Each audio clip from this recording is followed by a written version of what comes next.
FRH UP के राष्ट्रीय सचिव राजीव जोरी खोसला ने आस्था के दिव्य महाकुंभ में जाकर संगम में स्नान किया और विश्व शांति की भी दुआ मांगी। महाकुंभ में संगम नगरी को बताया जाता है तकरीबन 50 किलोमीटर के एरिया में वह विश्व भर से आए हुए श्रद्धालु स्नान करते हैं। वह तपस्वी साधु संत महात्मा नागा साधु भी अपने अपने हिसाब से विशाल पंडाल लगाते हैं।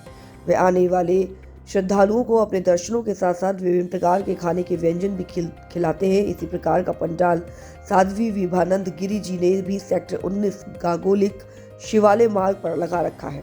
अपने गुरु अंतर्राष्ट्रीय ब्रह्मलीन स्वामी प्रज्ञानंद जी की आज्ञा के अनुसार, जिसमें सुबह के वक्त चाय नाश्ता, दोपहर का और रात्रि का भोजन मार्ग से गुजरने वाले श्रद्धालुओं को दिया जाता है।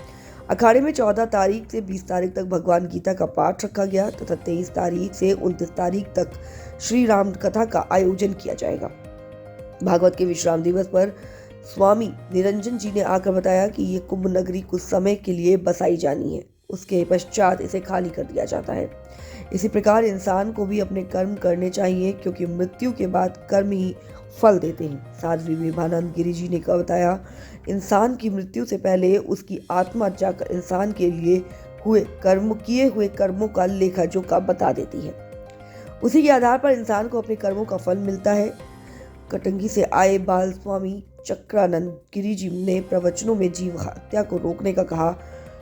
राजीव खोसला ने बताया कि विभिन्न अखाड़ों में जाने से साधु संत महात्माओं तपस्वियों के दर्शन होते हैं, वह उनका आशीर्वाद प्राप्त होता है। खोसला ने कहा कि स्वयं आकर ही विशाल महाकुंभ के दर्शन करने से ही पता लगता है कि सनातन धर्म की आस्था क्या है, और सभी से निवेदन किया गया कि वह महाकुंभ के दर्शन करने जरूर जाए। महाकुंभ 144 वर्ष बाद लग रहा है। शासन प्रशासन ने भी अपना पूरा इंतजाम कर रखा है, मगर कुछ स्वार्थी लोग आए हुए श्रद्धालुओं को परेशान करते हैं। जैसे चलने वाले ई रिक्शा भी, संगम तक जाने वाले नाव चलाने वाले भी अधाधुंध पैसा मांगते हैं। सरकार की इतनी अच्छी व्यवस्था के बाद भी इस पर ध्यान देना चाहिए कि ई रिक्शा चालक भी मनमानी करते हैं। सरकार को इनका दाम तय कर देना चाहिए। बाकी बहुत अच्छा अनुभव महसूस हुआ। श्री योगाभ्यास आश्रम ट्रस्ट के योगाचार्य योग गुरु स्वामी अमित देव जी ने भी वहां जाकर अपना योग का कैंप लगाया। योग का दर्शन योगाचार्य विनय भाटिया जी ने किया। खोसला अपने परिवार के साथ गए और संगम में स्नान कर लेटे हनुमान जी के दर्शन किए। वह अनेकों साधु संतों और नागा साधुओं से आशीर्वाद लिया। नागा साधु भी सिर्फ कुंभ के मेले में ही दिखाई देते हैं, फिर वह अपने हिमालय के गोद में विभिन्न गुफाओं में चले जाते हैं।